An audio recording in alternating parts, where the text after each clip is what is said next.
if we could move on to the draft annual plan 2020-21 consultation document. As I've also made comments, this is not the decision on the content. This is the decision on the consultation document. So it's not a vote on the decisions that council have already made. It's an agreement to go out and sort of approve. Actually, we don't need the word "and adopts." We just need the word "approve" for public consultation, the consultation document for the draft annual plan, and that way all of the information goes out for public consultation, and those that want to add to submissions they've already made, or those that want to specifically respond to some of the issues that we've raised in the consultation document, it's an invitation to do so over a relatively short space of time, which is why this item has been dragged up from item 26 right up to the front of the agenda so that the staff can get on with getting it to the printers. So do I have any questions? Yanni?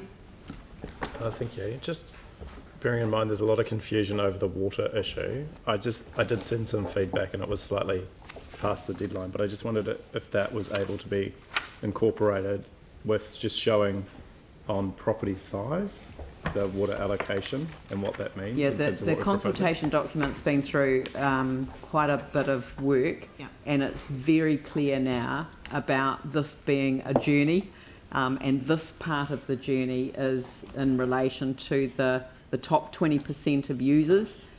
There are, sort of an interesting set of challenges around how this is allocated within the rating system that we've got.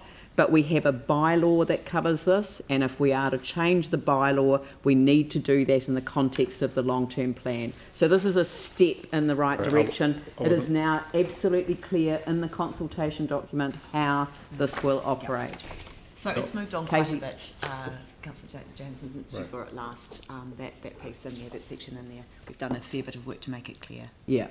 So it makes it clear. But if you own the same size property in one part of the city and another, you will pay a different amount.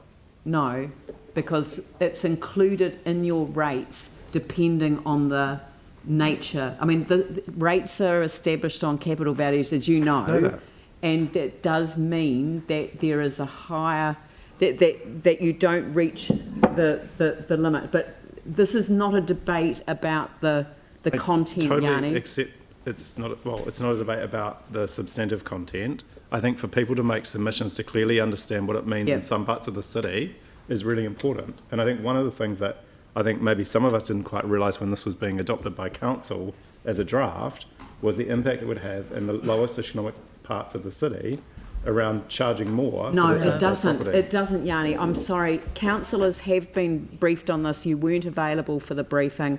There is a better understanding of how this now operates. It is a step in the right direction. The right direction is about getting the usage down. It will not impact on the lower socio-economic parts of our city in the way that you've just described. It won't. So we're clear about that. It will be clear in the consultation document how it will apply. It is for the top 20% of users who, surprisingly, for the whole of the city, actually utilise 50% of the water that is utilised through our system. 50%. So this is a step towards a much better way of sending a pricing signal to people about not using as much water at times when our water systems need the pressure taken off them, and they are largely in our summer months. So I think we're pretty clear that the documentation has been clarified so that people themselves will be clear when they make submissions.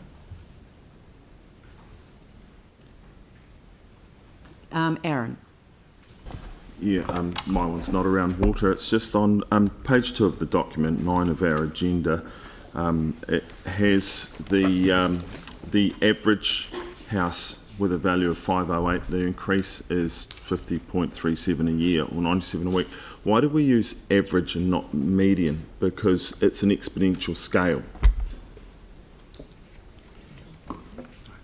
So, Aaron, we've always used average. So whenever we've done these draft annual plans or LTPs, we've always used the average. So we've just had consistency across the years. So, yeah.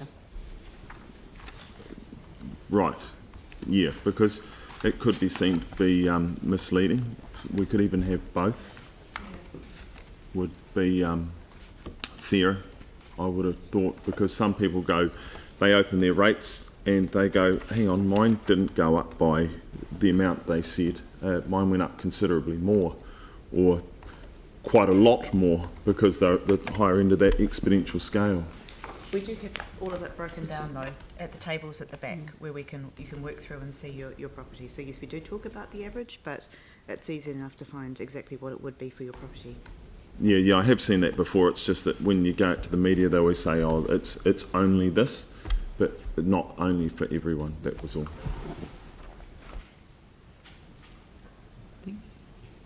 Jane? Okay, only minor question on page 14 regarding to these three options, four options. The capex, I remember when we adopted this one in the end of May, in that time it's 518, but here it's 517. So we saved $1 million. Yeah, very good spotting, Jimmy. You're Yes. correct. It was 518, but it is now 517, and Yes. there was a slight change in the funding on the Metro Sports and the Okay. multi-use arena. So Okay. 517 is Yes. the correct figure. Well Okay, spotted. thank you. I can always rely on you to have a sharp eye for these numbers. Thank Figure you. should be correct. Thank you. Very good. It's going Sarah. the right way. I think the other correction that I think would be really good to point out is the residential rates increase, which when we passed the draft, we thought it was 2.23%, and it's actually 1.81.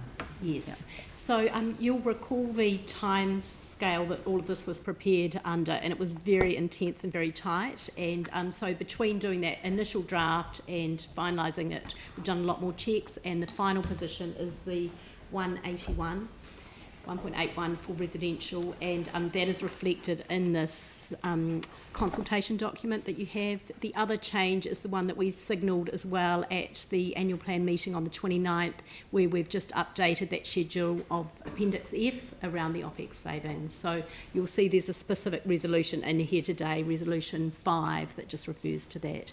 So these are just a number of minor amendments that you gave myself and Dawn authority on the 29th of May to make the amendments. Thank you. All right. So the resolutions are to approve for public consultation and then confirm a process for consultation, which is a truncated version, as you can see. Authorises the CEO and the CFO to make any non-material changes as per the earlier resolution. Considers the proposed changes to levels of service performance measures for the economic development activity, and they're proposed, and that has to be highlighted because of the LTP process, but it's not a significant change to a significant level of service, but it has to be highlighted, and so it has to be a deliberate decision to go out and consult on that, and then the proposed changes of levels of service correction. Were there any other resolution? No, that was it. So I'll move those. Do I have a seconder for that? Jimmy Chen. I'll put that motion. All those in favour say aye. Those opposed say no. That's carried. Thank you very much.